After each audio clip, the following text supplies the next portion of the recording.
பாத்தீங்கன்னா 2 பேருமே வேலைக்கு போய் சம்பாதிக்கிறாங்க. அதனால விடிஞ்சதுல இருந்து அடைஞ்சது வரைக்கும் ஒரே வேலை. எங்களை மாதிரி குழந்தைங்க கிட்ட பேசுறதுக்கு அவங்களுக்கு நேரமே இல்லை. அதனால என்ன ஆச்சு தெரியுமா? டெல்லியில இருக்கிற ஸ்கூல்ல 2 மாணவங்க சேர்ந்து ஒரு மாணவனை சுட்டு கொன்னுட்டாங்க. தனிமையா விடப்படுற குழந்தைங்க தீவிரவாதியா தான் சார் மாறுவான். எங்க வீட்டு பக்கத்துல 7 வயசுல ஒரு பொண்ணு இருந்தா. ஒரு நாள் திடீர்னு பக்கத்து வீட்டு பையனை ரத்த வர அளவுக்கு அடிச்சிட்டா. அவளோட ஸ்கூல்ல இருந்தும் இதே மாதிரி கம்ப்ளைண்ட்ஸ். பதறி போன அவளோட அம்மாவும் அப்பாவும் டாக்டர்கிட்ட கூட்டிட்டு போனாங்க. டாக்டர் அவங்களுக்கு என்ன அட்வைஸ் சொன்னாங்க தெரியுமா? நீங்க சம்பாதிக்கிறதுக்காக செலவழிக்கிற நேரத்துல கொஞ்ச நேரத்தை உங்க குழந்தையோட செலவழிங்கன்னாங்க. எங்க சிரிப்பை விட பணமா சார் முக்கியம்? சபாஷ். என் பக்கத்து வீட்ல ஒரு வயசான தாத்தா பாட்டி இருந்தாங்க. அவங்களுக்கு ஒரே பையன். அவரும் அமெரிக்கால செட்டில் ஆயிட்டாரு. ஒரு நாள் திடீர்னு அந்த பாட்டி சீரியஸ் ஆயிட்டாங்க. நாங்க உங்க பையனுக்கு ஃபோன் பண்ணி உடனே வாங்க, உங்க அம்மா ரொம்ப சீரியஸா இருக்காங்க, இன்னும் 2 நாளைக்கு தான் உயிர் இருக்கும் டாக்டர் சொன்னாங்கன்னு சொன்னோம். அதுக்கு அவங்க கன்ஃபார்மா 2 நாள்ல உயிர் போயிருமா இல்ல 10-15 நாள் ஆகுமான்னு கேட்டாங்க சார். ஏன் தெரியுமா? அவங்க கம்பெனில அடிக்கடி லீவ் தர மாட்டாங்களாம். அதனால இறந்ததுக்கு அப்புறம் சொல்லுங்கன்னு சொல்லிட்டார் சார்.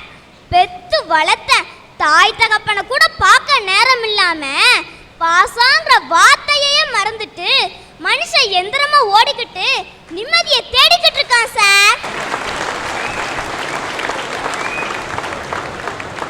எப்ப பாரு எதையோ விரட்டிட்டே அலையிற மாதிரி பரபரப்பா அலைஞ்சுக்கிட்டே இருப்பாங்க. நாங்க ஹிந்தி படிக்கணும் பாட்டு படிக்கணும்னு அவங்களுக்கு உண்மையிலேயே ஆசை இருக்கோ இல்லையோ தெரியல சார்.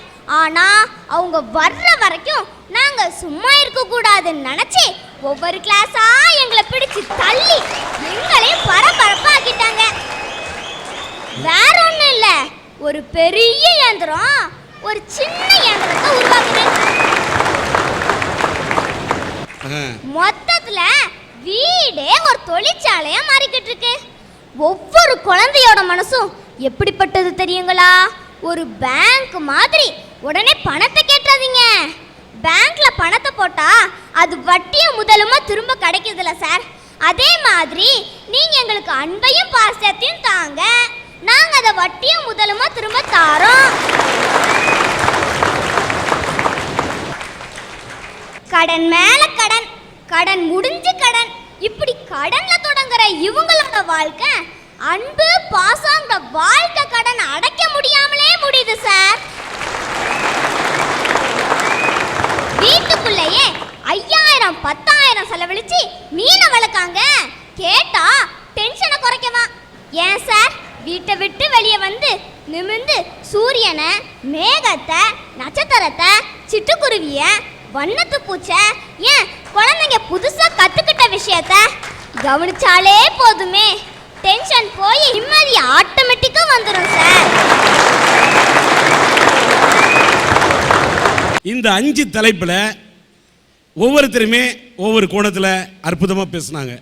இழப்புகள் என்று சொல்லி ஒவ்வொருவரும் புலம்புகிறார்கள் என்று சொன்னால் அந்த புலம்பலுக்குள்ளே ஒரு அர்த்தம் இருக்கிறது.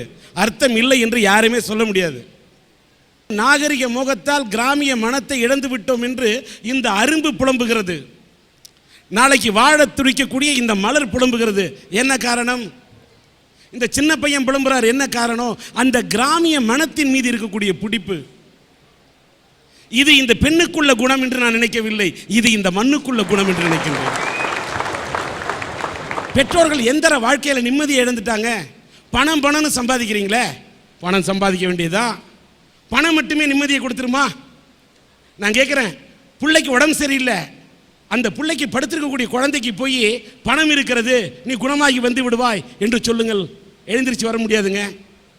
ஒரு ஹாஸ்பிட்டலில் நோயாளி வந்து பாதிக்கப்பட்டு படுத்திருந்தாக்கா அந்த நோயாளிக்கு மருத்துவர் கொடுக்கக்கூடிய மருந்தை விட வந்து பார்க்கக்கூடிய பார்வையாளர்கள் கொடுக்கக்கூடிய ஆறுதல் மட்டும்தான் அவர்களை தேற்றுகிறது என்று சொல்கிறார்கள்.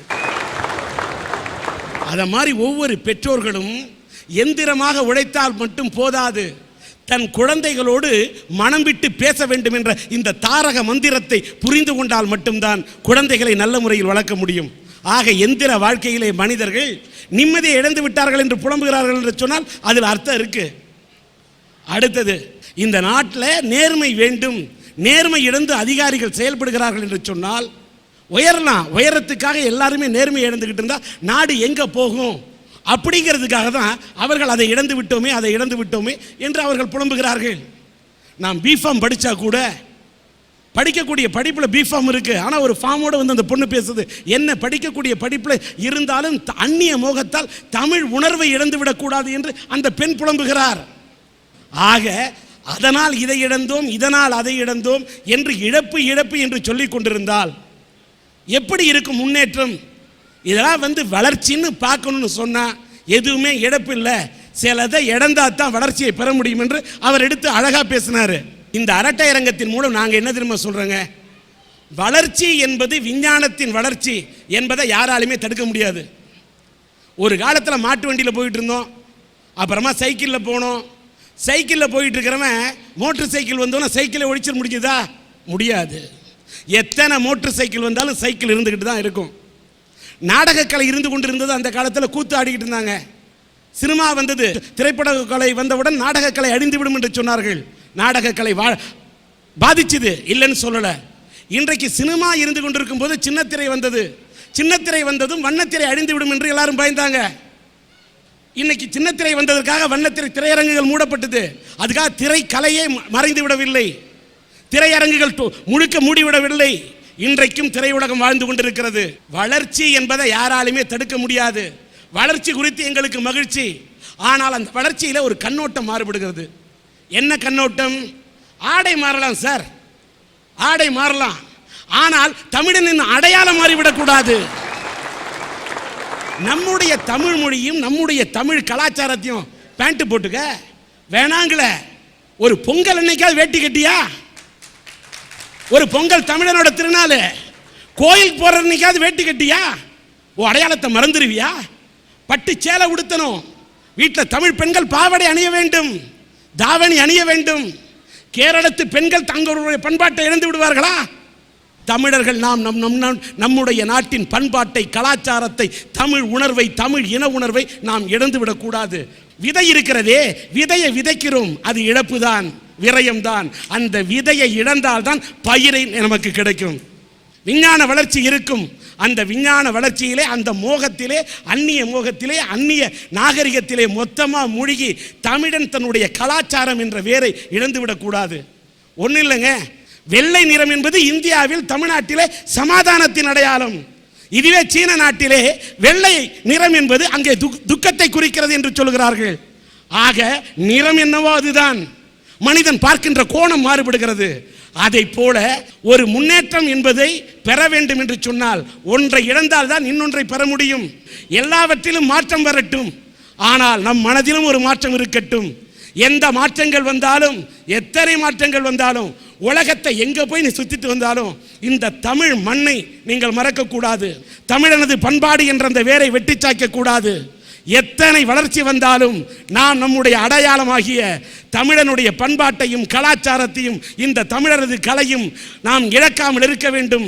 கலைகளை வளர்ப்போம், தமிழை வளர்ப்போம், தமிழ் பண்பாட்டை வளர்ப்போம். அதே நேரத்திலே தமிழன் முன்னேற்றத்தை நோக்கி தன்னுடைய ஒவ்வொரு அடியையும் பதிக்க வேண்டும் என்று கேட்டு இதுதான் எங்களது தீர்ப்பு என்று கூறி விடைபெறுகிறேன். நன்றி, வணக்கம்.